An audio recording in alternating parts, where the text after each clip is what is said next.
जय हिंद दोस्तों। पीसीएस विद्या केंद्र में आपका स्वागत है। आज से हम डिस्कस करेंगे यूपी पीसीएस मेंस के प्रीवियस ईयर क्वेश्चंस को। इस पहले वीडियो में हम हिस्ट्री से स्टार्ट करेंगे। इस वीडियो में हम आर्ट एंड कल्चर का एक क्वेश्चन देखेंगे। आगे के वीडियोस में नंबर ऑफ क्वेश्चंस बढ़ाते जाएंगे। इस वीडियो का उद्देश्य सिर्फ मॉडल आंसर बनाना नहीं है, बल्कि आपको फ्रेमवर्क और अप्रोच बताना है कि आप किसी भी क्वेश्चन को अप्रोच कैसे करेंगे, क्वेश्चन को सही से कैसे समझेंगे और मोस्ट इम्पॉर्टेंट, क्वेश्चन में जो पूछा है वही आंसर में कैसे लिखेंगे। इस वीडियो में हम अप्रोच डिस्कस करेंगे और कंटेंट डिस्कस करेंगे कि क्या लिखा जा सकता है, और फिर आपकी ये जिम्मेदारी है क्वेश्चन को वर्ड लिमिट के अंदर लिखें। देखिए, अगर लिखेंगे नहीं तो मेंस में भला नहीं होने वाला है। इसीलिए वीडियो को सिर्फ देखें नहीं, देखने के बाद लिखें भी, क्योंकि लिखना बहुत ज़रूरी है। क्वेश्चंस को लिखने के बाद आप नीचे डिस्क्रिप्शन में आपको टेलीग्राम के पोस्ट का लिंक मिल जाएगा, तो वहाँ पे आंसर की पीडीएफ बना के पोस्ट कर दीजिएगा। देखिए, अगर आप सीरियस हैं तो ये चीज़ आपको ज़रूर करनी चाहिए। तो स्टार्ट करते हैं क्वेश्चन से। क्वेश्चन है, write a note on the town planning of the Harappan civilisation period. ये 2020 के जीएस पेपर 1 का 8 मार्क्स का क्वेश्चन है। हड़प्पन सिविलाइजेशन सिर्फ इंडिया का नहीं, बल्कि वर्ल्ड का सबसे पुराना अर्बन कल्चर है। एग्जामिनर आपसे यहाँ चाह रहा है कि आप डिस्क्राइब करें कि कैसे इतने पुराने समय में भी सिटीज साइंटिफिकली प्लान थी, और कैसे उन्होंने सिविक लाइफ और सैनिटेशन में मॉडर्न प्रिंसिपल्स को फॉलो किए थे। So let's break it down step by step, जैसे आपको आंसर सीट में लिखना है। सबसे पहले डायरेक्टिव समझते हैं। डायरेक्टिव क्या दिया है? Write a note on. Right a note on, इसका मतलब सिंपल है, आपको डिस्क्रिप्टिव और फैक्चुअल आंसर लिखना है, एनालिसिस नहीं लिखना है। आपको systematically layout, architecture, drainage, water system और पब्लिक बिल्डिंग्स सबको लॉजिकली कनेक्ट करते हुए लिखना है। इनकी आर्कियोलॉजिकल फाइंडिंग्स से इनको लिंक करते हुए लिखना है। अगर स्कोप ऑफ द क्वेश्चन की बात करें तो ध्यान दीजिए, क्वेश्चन एक बार फिर से पढ़ते हैं। Write a note on the town planning of the Harappan civilisation period, यानी कि we have to discuss urban features of the Indus Valley civilisation, यानी हड़प्पा, मोहनजोदाड़ो, कालीबंगान, लोथल और धोलावीरा जैसे साइट में जो टाउन प्लानिंग से लेकर जो फीचर्स हैं उन्हें डिस्कस करना है। साथ ही साथ ये भी समझने की बात है कि क्वेश्चन टाउन प्लानिंग से रिलेटेड है, तो हमें भावनाओं में बहकर ये नहीं कि हम पॉटरी के बारे में लिखने लगें, चीज़ के बारे में लिखने लगें, या फिर मदर गॉडेस के बारे में लिखने लगें। ये सब नहीं पूछा है। क्वेश्चन में सीधा पूछा है कि टाउन प्लानिंग कब का? हड़प्पन सिविलाइजेशन पीरियड का। वो अगर स्ट्रक्चर समझें तो स्ट्रक्चर में जो इंट्रो है, इंट्रो, बॉडी और कंक्लूजन इस फॉर्म में लिखेंगे। अगर इंट्रो की बात करें तो जो इंट्रो हमारा होना चाहिए लगभग 10 to 15%, जहाँ पे हम कॉन्टेक्स्ट प्लस इम्पोर्टेंस लिखेंगे। मेन बॉडी की बात करें तो मेन बॉडी में हम layout, architecture, drainage, water, legacy, management, zoning ये सब लिखेंगे, जो कि 70 to 75% part of the answer होगा। नेक्स्ट कंक्लूजन में हम, क्योंकि 10 to 15% of the question answer होगा, उसमें सिंथेसिस और कल्चरल वैल्यूज को लिख सकते हैं। इस तरह क्लियर स्ट्रक्चर रहेगा तो ऑर्गेनाइज्ड आंसर रहेगा। मॉडल आंसर डिस्कस करने से पहले क्वेश्चन को एक बार फिर से पढ़ते हैं। क्या लिखा हुआ है? Write a note on the town planning of the Harappan civilisation period. देखिए, क्वेश्चन को एग्जाम में भी 2-3 बार पढ़ना जरूरी है। अपने एक्सपीरियंस से बता रहा हूँ, अगर आप ये सोचे कि एक बार पढ़ लिया और आंसर लिख लेंगे, तो ये बात कंफर्म है कि मैक्सिमम क्वेश्चन में आप डिमांड ऑफ द क्वेश्चन को नहीं मीट कर पाएंगे। याद रख लीजिए, डिमांड ऑफ द क्वेश्चन को नहीं मीट कर पाएंगे अगर सिर्फ एक बार पढ़ा और फिर आंसर लिखना शुरू कर दिया। आप वही लिखेंगे जो आपको पता है। जैसे कि मान लीजिए ये हड़प्पन सिविलाइजेशन का टॉपिक है, इसमें आप अगर क्वेश्चन को ध्यान से नहीं पढ़ेंगे तो हड़प्पा के बारे में सब कुछ बताना शुरू कर देंगे। लेकिन जो डिमांड ऑफ द क्वेश्चन है, जैसे कि यहाँ पे कि town planning of the Harappan civilisation period, उसको मिस कर देंगे। तो अगर मार्क्स अच्छे लाने हैं तो जो कंटेंट है उसको टू द पॉइंट होना पड़ेगा।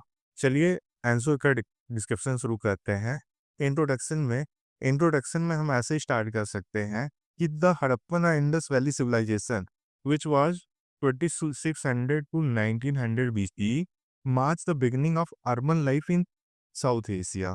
Cities like Mohenjo-daro, Harappa, Lothal, Dholavira and Kalibangan so scientific planning and civic discipline unmatched for that time. Sir John Marshall ने कहा था, it was a civilisation remarkable for not for kings but for citizens. Sir एक बार फिर से सुनिए, sir John Marshall ने हड़प्पा के बारे में क्या कहा था। हड़प्पा के बारे में क्या कहा था कि Harappan civilisation was a civilisation remarkable not for kings but for citizens. ये लाइन एकदम एसेंस बताती है हड़प्पन लाइफ का, ऑर्गेनाइज्ड, कोऑपरेटिव और डिसिप्लिन। अगर आप चाहें तो यहाँ एक मैप भी ड्रॉ कर सकते हैं जिसमें आप शो कर सकते हैं इंडस वैली की इंपॉर्टेंट साइट को टू फेच एक्स्ट्रा मार्क्स। जब आप कोई डायग्राम बना रहे हो तो लेवलिंग करना ना भूलें। सब आगे बॉडी पे आते हैं। फर्स्ट पॉइंट है city layout and grid pattern.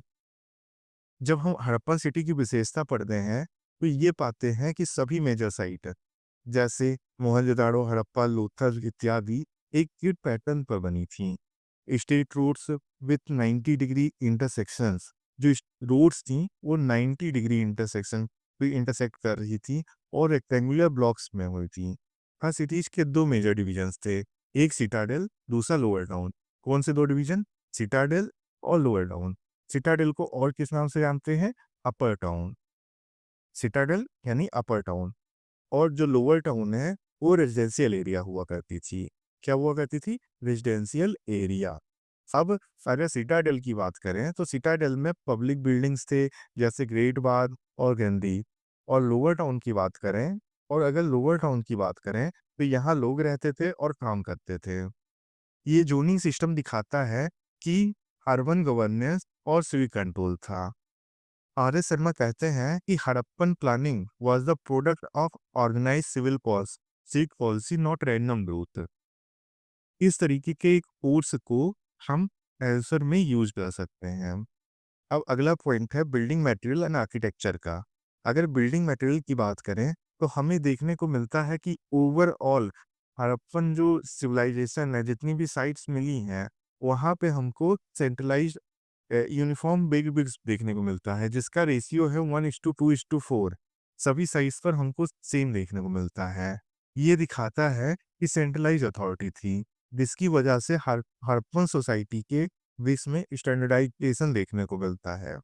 हर घर में कोर्टयार्ड पाए जाते थे, प्राइवेट वेल होते थे और बाथरूम मिलते थे, विच shows a reflection of comfort, privacy and hygiene of Harappan people. RC Majumdar कहते हैं कि the use of standardised bricks indicate centralise supervision, यानी कि कंस्ट्रक्शन एक प्लान्ड एडमिनिस्ट्रेटिव कंट्रोल में हो रहा था। अब अगला पॉइंट देखते हैं ड्रेनेज एंड सैनिटेशन सिस्टम। ये हड़प्पन प्लानिंग का मास्टर स्ट्रोक था। हर घर के नीचे एक प्राइवेट ड्रेन होता था। ठीक है, क्या होता था? Private drain. उसके बाद ये जो प्राइवेट ड्रेन है वो स्ट्रीट के नीचे कवर ड्रेन से कनेक्ट होता था, मतलब स्ट्रीट से कनेक्ट होता था। उसके बाद ड्रेनेज में इंस्पेक्शन होल्स और साथ ही साथ सोक पिट्स भी देखने को मिलते हैं। इतना एडवांस सैनिटेशन सिस्टम किसी भी एंशिएंट कल्चर में नहीं देखने को मिलता। इवन आज भी हम देखें तो कई जगहों पे इस तरीके का सिस्टम नहीं देखने को मिलता। अगर एग्जाम्पल देखें तो great bath of Mohenjodaro, bath of Mohenjodaro की बात करें तो यहाँ पर वाटर प्रूफ ब्रिक्स मिलते हैं और वाटर फ्लो के लिए इनलेट और आउटलेट सिस्टम और ड्रेनेज देखने को मिलता है। सब कुछ साइंटिफिकली डिजाइन था।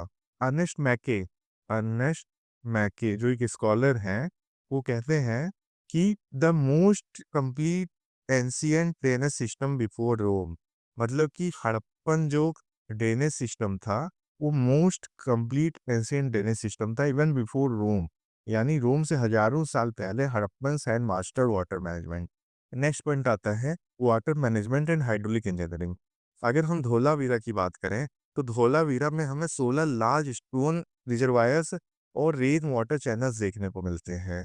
ये प्रूफ है कि उन्होंने रेन वाटर हार्वेस्टिंग और कंजर्वेशन का सिस्टम बनाया था। नेक्स्ट अगर लोथल की बात करें, तो लोथल में हमको टाइडल डॉकयार्ड देखने को मिलता है। टाइडल डॉकयार्ड मतलब कि इससे ये पता चलता है कि मैरीटाइम ट्रेड और इंजीनियरिंग दोनों का एविडेंस है टाइडल डॉकयार्ड। आज के क्लाइमेट अडाप्टेशन और स्मार्ट सिटी के कॉन्टेक्स्ट में ये एग्जांपल बहुत रिलेवेंट है। नेक्स्ट पॉइंट है 5th number, functional zoning and public buildings. Urban cities में पब्लिक आर्किटेक्चर क्लियरली सेपरेटेड था। जैसे कि हम जानते हैं कि हड़प्पन सिटीज दो मेजर पार्ट में डिवाइडेड थी। First was Citadel and other was lower town. Citadel में हमको असेंबली हॉल्स, बैनरीज और ग्रेट बार देखने को मिलता है। और लोअर टाउन की बात करें तो यहाँ से हमें वर्कशॉप और रेजिडेंसेस देखने को मिलते हैं। ये डिवीजन हमको सिविक स्पेशलाइजेशन दिखाता है। हड़प्पन सिटीज में हमें कहीं भी पैलेस या टेम्पल स्ट्रक्चर नहीं मिलते हैं, जो दिखाता है that urban society was collective civic authority not monarchy. Next point is environmental adaptation. जो हड़प्पन सिटीज थी वो रिवर के पास हुआ करती थी, लेकिन उन्होंने फ्लड के रिस्क से बचने के लिए एलिवेटेड प्लेटफॉर्म्स बना के रखा हुआ था। धोलावीरा की लोकेशन अगर हम देखें तो देखते हैं कि धोलावीरा जो है ये एरिड रीजन में आता है। एरिड रीजन में आता है, इसका मतलब ये है कि वहाँ पे सूखा पड़ेगा, लेकिन वहाँ पे हमें देखने को मिलता है कि रिजर्वायर सिस्टम। इसका मतलब ये है कि सस्टेनेबल प्लानिंग दिखा रहा है। ये सब प्रूफ है कि Harappans adopted intelligently to their environment. तो दोस्तों, हड़प्पन सिविलाइजेशन सिर्फ एक एंशिएंट कल्चर नहीं थी, ये world's earliest scientifically planned urban system थी। इसमें इंजीनियरिंग प्रिसीजन, सोशल वेलफेयर और सिविक रिस्पॉन्सिबिलिटी सब कंबाइन हुए। अगर कंक्लूजन की बात करें तो एक तरीके से ऐसे लिख सकते हैं कि town planning of Harappan civilisation demonstrates world's earliest example of scientific urbanism combining aesthetic sense, civic responsibility, and environmental awareness. And Harappan legacy laid the foundation of India's enduring tradition of organized civic life and sustainable urban design. So, जब हम answer लिख रहे हैं तो कुछ important keywords को highlight और underline करना जरूरी है। जैसे इस क्वेश्चन में हमने लिखा grid pattern, Citadel, lower town, drainage system, ऐसे सब कीवर्ड्स को अंडरलाइन करना चाहिए। ये सब कीवर्ड्स दिखाते हैं कि आप सिलेबस पर ग्रिप रखते हैं और सब्जेक्ट स्पेसिफिक कीवर्ड्स लिख रहे हैं। So this was the complete model answer with analysis for the question town planning of the Harappan civilisation. No, अब आपको क्या करना है? अब आपको आंसर को खुद से लिखना है और टेलीग्राम पर पोस्ट करना है। अगर आपको ये लेक्चर हेल्पफुल लगा तो लाइक, शेयर और सब्सक्राइब जरूर करें। ईसर विद्या केंद्र। नेक्स्ट वीडियो में हम आगे के क्वेश्चंस कवर करेंगे। मिलते हैं नेक्स्ट लेक्चर में। Till then, study smart, stay consistent और लिखने की प्रैक्टिस करते रहिए। धन्यवाद। जय हिंद।